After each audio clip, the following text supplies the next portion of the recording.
Good evening everyone, welcome back to PSGL. It is F6 and it's time for the battle around the Red Bull Ring at the 10 corners of this fantastic racetrack, the shortest on the calendar as well. In the commentary box, my name is Jeremy and joining me is Quinn. Yeah, it's good to be back, of course. We had a little week off, but we're finally back for round 4 here in PSGL. And it's going to be a long one. It's going to be a really long one. 36 laps here around the Red Bull Ring, and yeah, it should be a fairly interesting race, of course. With the strategy around this track, it's, well, mainly everyone you're going to see either medium hard or a hard medium. So hopefully we get some good racing from it. Absolutely, hopefully it'll be a thriller. We do not have a clue what the weather could do as well, so I'm really looking forward to this one. Anything's possible, so might be the shortest, but I mean, does provide brilliant racing usually. Yeah, definitely does. And just having a quick look back at the last race we did at France, so it was quite a thrilling race, to be honest, with multiple penalties towards the front, even a 5-second penalty as well, nullifying a win, but it was very, very close between the front 4 or 5, wasn't it? Absolutely, and well, you bring us on to our next stage of the stream, which is a tiny bit about what happened last race. So, Quinn, do you want to take us through it all? Because some people might have forgot, or they might have not tuned in 2 weeks ago. So, and we all obviously had a break as well. So, yeah. So last week, of course, we did have El Sheikh as the first repeat winner. Of course, it's only round 3, but he was the first repeat winner of the season. Then it was actually the McLaren of Christian getting second place and Evil getting third. So we've had how many? We've had 1, 2, 3, 4, 5, 6, 7, 8 different podium finishes in the first 3 races. So it was very, very interesting. Of course, it was, I believe, I can't actually see who got pole position, but fastest lap was by Chris in the Aston Martin. Yeah, it was very, very close between, I believe, the 2 Alfa Romeos of El Sheikh and Tom, and then the 2 Red Bulls as well, being Leo and Evil, all throughout the race pretty much. So yeah, if we can have more of that this week, it's definitely going to be a much more interesting race. absolutely. It's going to be, I think I can guarantee an interesting race. Qualifying, now a bit about qualifying, the 18 minutes, it's also going to be a close one. Shortest circuit, I expect everyone to be close. What about you, Quinn? Yeah, I definitely think in my race yesterday, the whole grid was separated by a second. So if it's anything like that, it's going to be less than a second. It's probably going to be around 7 or 8 tenths, I think, because everyone's just more consistent. Everyone's faster. It's a much closer field spread. It's so much closer. So I wouldn't be surprised if the whole field is spread by at least 7 or 8 tenths. Yep, and a bit about your race yesterday. So, anything interesting which could relate to today, in today's race? There wasn't any safety cars, which was pretty surprising. So hopefully these guys can have that in account. They'll have to be careful with how much fuel they put in. But yeah, other than that, of course, with the 3 DRS zones you have around here, it's going to be fairly easy to stick with the person ahead of you, and you don't really want to be making any sort of overtakes until you get to turn 4. Because if you make one into turn 1 or turn 3, the person who you're overtaking is most likely going to have the DRS on you. So turn 4 is definitely a key overtaking spot, I'd say, for this race. Absolutely. Always the case when you're going to have someone overtaking and then you're going to have someone coming back. Which, let's be honest, is great action for us. But I don't think the driver who is probably trying to make the overtake, I don't think that's what they want, going down into on that lap to make the overtake. I don't think they want to be, and then a few seconds later get re-overtaken. And it does give us a lot of exciting racing. And if you are going wheel to wheel for a bit, because the battles can continue usually, like it might continue into 6, but then it basically them going wheel to wheel basically from around turn 3 to the end of the lap. But I think it usually might continue to turn 6, because going into turn number 4, obviously when you exit 4, then you head down towards 5 and 6.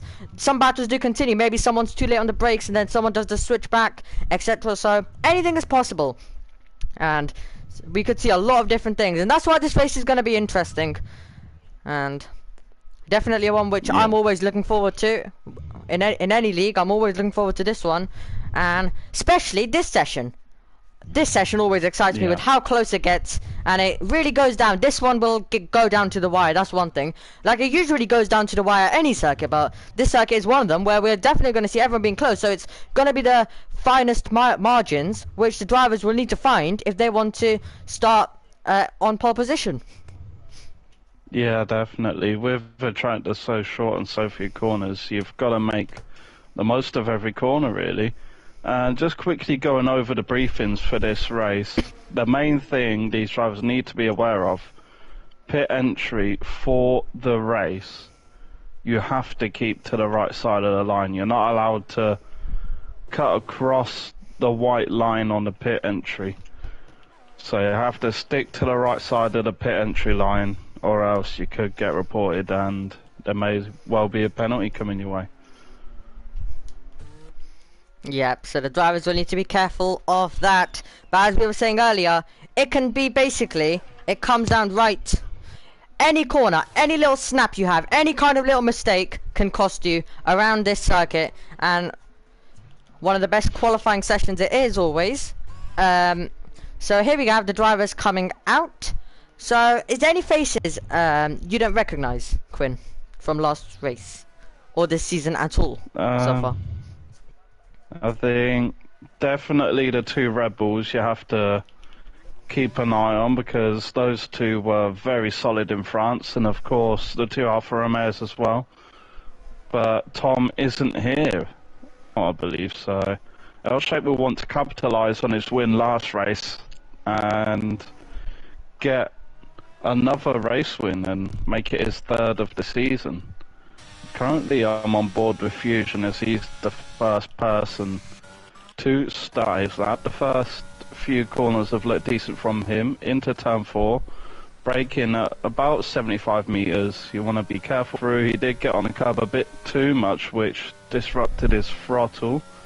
You want to ride this outside curb all the way around, and then turn 9 and 10, of course, very high speed section, 6th gear through turn 9, 5th through turn 10, then the power down as early as possible, and he puts on the board a 104.6. It's a decent first lap there from Fusion, and it's only going to get faster from this point. Yep, I just had a message that the stream might die any second, but I've been having that for like I've had it so much, but the stream doesn't die. So unless it does die, which then I'll get it back up and running ASAP. So just in case, if it does die, it'll be back up basically straight away, because title's already all ready. So I'll just basically need to probably rejoin the lobby if I disconnect or etc. But if the stream just dies, I'll quickly get it back up. So do you want to take us through any other laps while I just quickly take a look at something? Yeah, so we have SJM, who's just going through turn 3 at the moment. I think he's got a Ferrari and a Red Bull ahead of him. They might both be on fast laps, so won't be too much. Gonna have to be careful that he doesn't catch him on the apex of turn 9. It doesn't look like he will. As he goes round turn 9 on the curb, through round 10 on a power as early as possible. What time will it be for SJM? It's a 1:50, puts him P8, just ahead of Alex Run.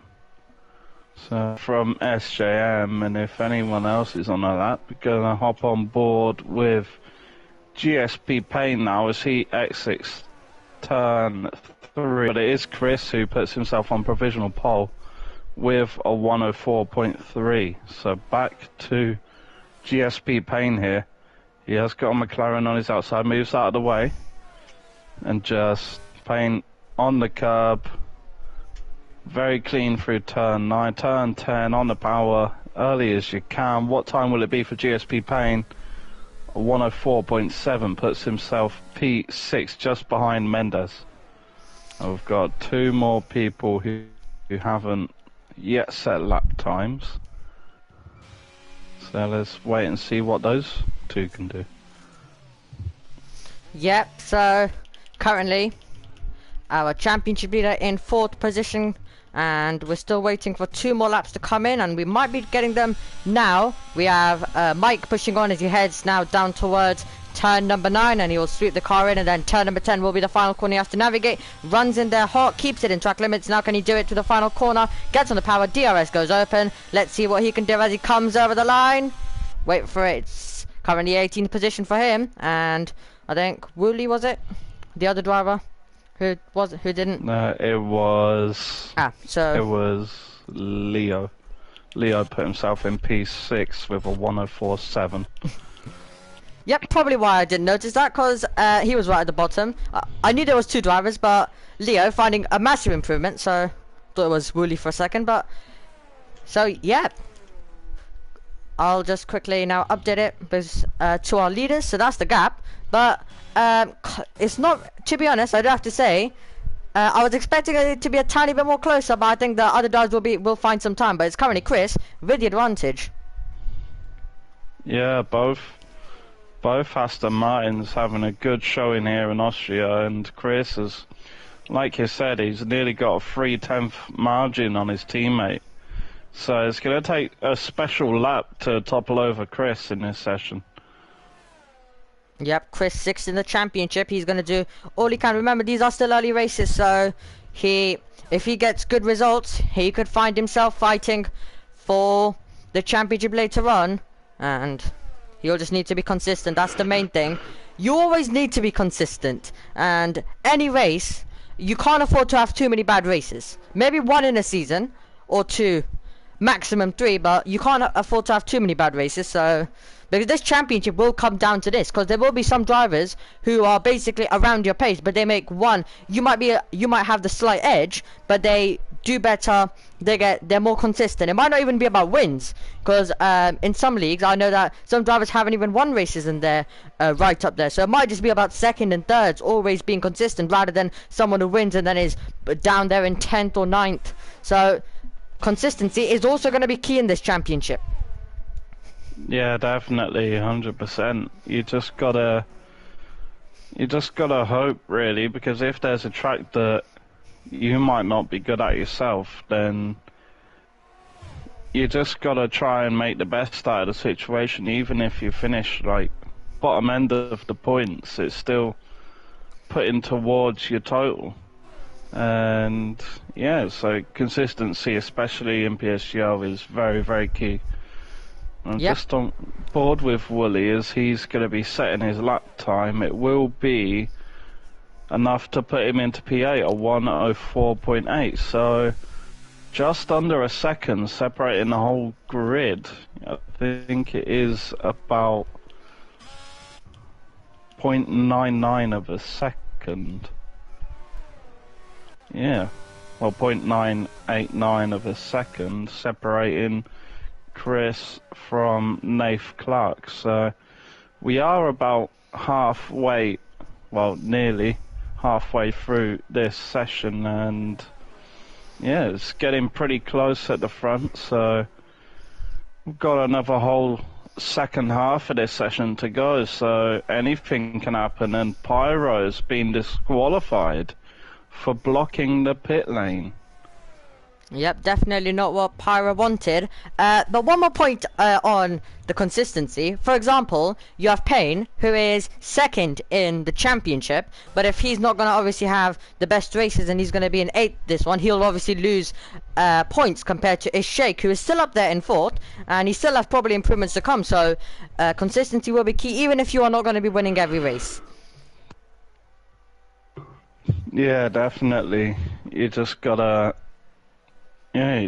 stick to it, really. You just gotta, like I said before, try and make the best out of situations that aren't necessarily in your favour. Absolutely. So I'm just gonna, I'm just gonna go on board with the championship leader at the moment, El Sheikh, and he was currently down about a quarter of a tenth on his sector 1 time, so it's still what's the word? He can still make the most of it. He can definitely still make the most of this lap. Sector 2 split. He has gained half a tenth through sector 2. That may be enough to move him up into P2 here, with it being so close between 2nd to 6th. He could definitely move him up. Ooh. He has a bit of a moment, a very, very big moment, and that lost all the time that he gained. And, well, he's only going to have one more chance, really, to try and get himself as high as he can in qualifying. Yep, so while that lap was going on, we had Aiden slot into 2nd position to split the 2 Aston Martins. Also in live chat, we obviously have Rick saying Wi-Fi is far from good. Apologies for that, but I could try and rejoin and start the stream up once again, but there is also a chance then, just in case if my Wi-Fi decides to not be good today, that it doesn't let me back in the lobby. So I don't want to take too many risks. If it's working well for now, I would prefer it rather than having no stream at all, because unfortunately Quinn can't stream. So yep, as also we have Ollie saying it's great for me, so unsure, but let's just hope it improves throughout the stream, because sometimes it does do that. But there we go, and back on to this race. Just wanted to get that message quickly out there. So yeah, I'm just looking at Chris's lap as actually Pepine crosses the line and displaces Aiden and goes into P2. Less than a tenth separating himself and Chris.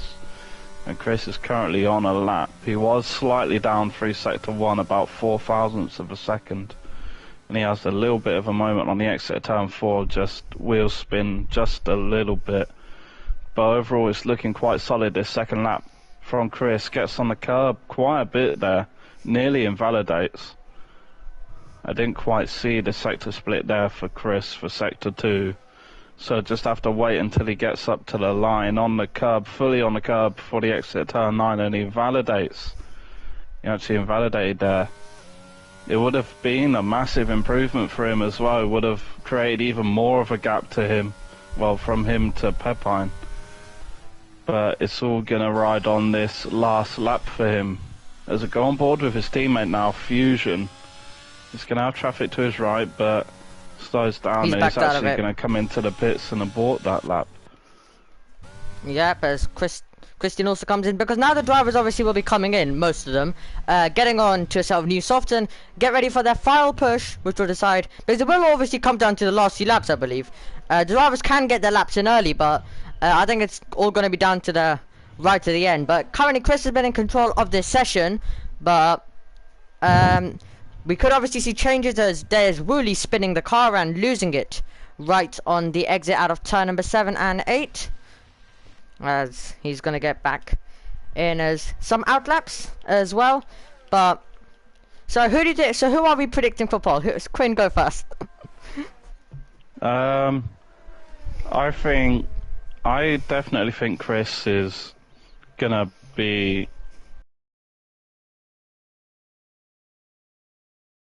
You can get close.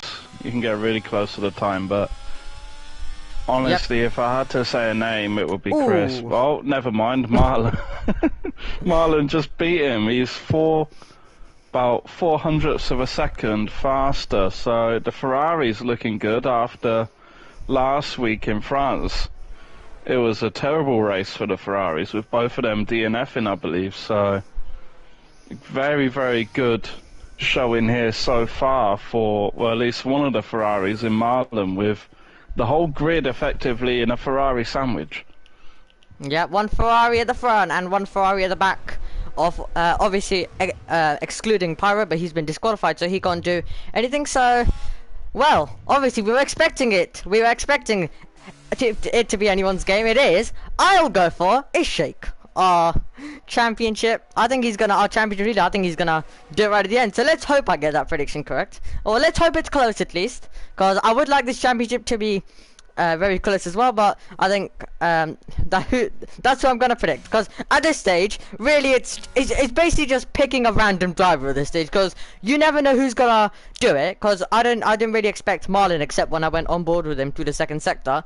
But so yeah, it could be anyone. So it might. I mean, it's probably gonna be someone that we're not watching. Even it'll probably be someone that we're not obviously on board with or watching.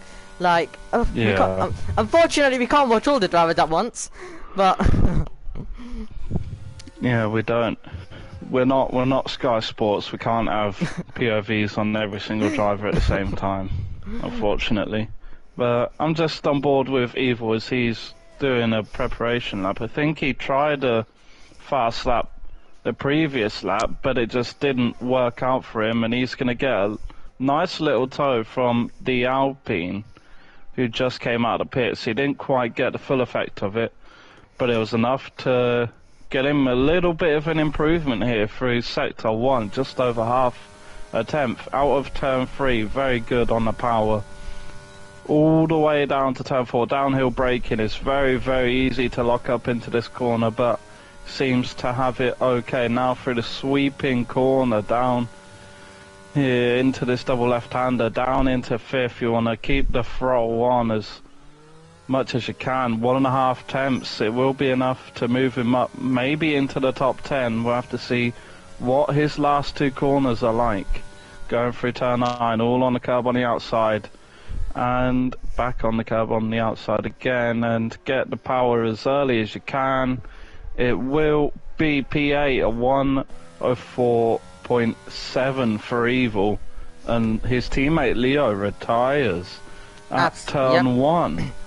Yep, so I'm currently watching Chris as he makes his way now towards the last two corners of this racetrack. He's going to try and take pole position away. Does he keep in track limits? Is the traffic out of the way? The answer is yes. He comes around the final corner now. DRS will go open. Can he take pole position away? Comes to the line. Yes, he can. By almost 0.2 of a second, he's to the top of the table with a 1:04.086.